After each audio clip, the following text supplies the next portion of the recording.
if you want to loop through the dictionaries, also you have several ways. For example, let's try to loop through our dictionary. For let's say for key in my dict. So let's print the keys, and if we print here, we are going to have all the keys.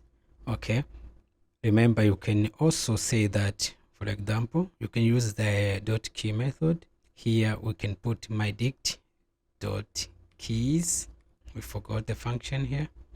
Yes, now let's save this. Okay, now you see we are going to have the same results. Okay, you can also loop through the values. For example, let's say instead of using the key, we can use the values, and then here instead of dot keys, we say dot values. Okay, now here instead of printing the key, we print the values.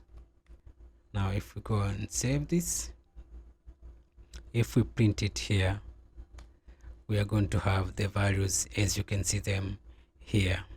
You can also decide to loop through the values and through the keys.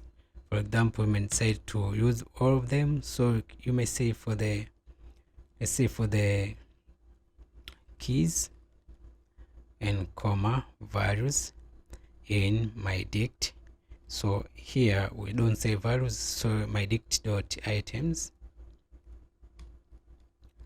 my dict dot items.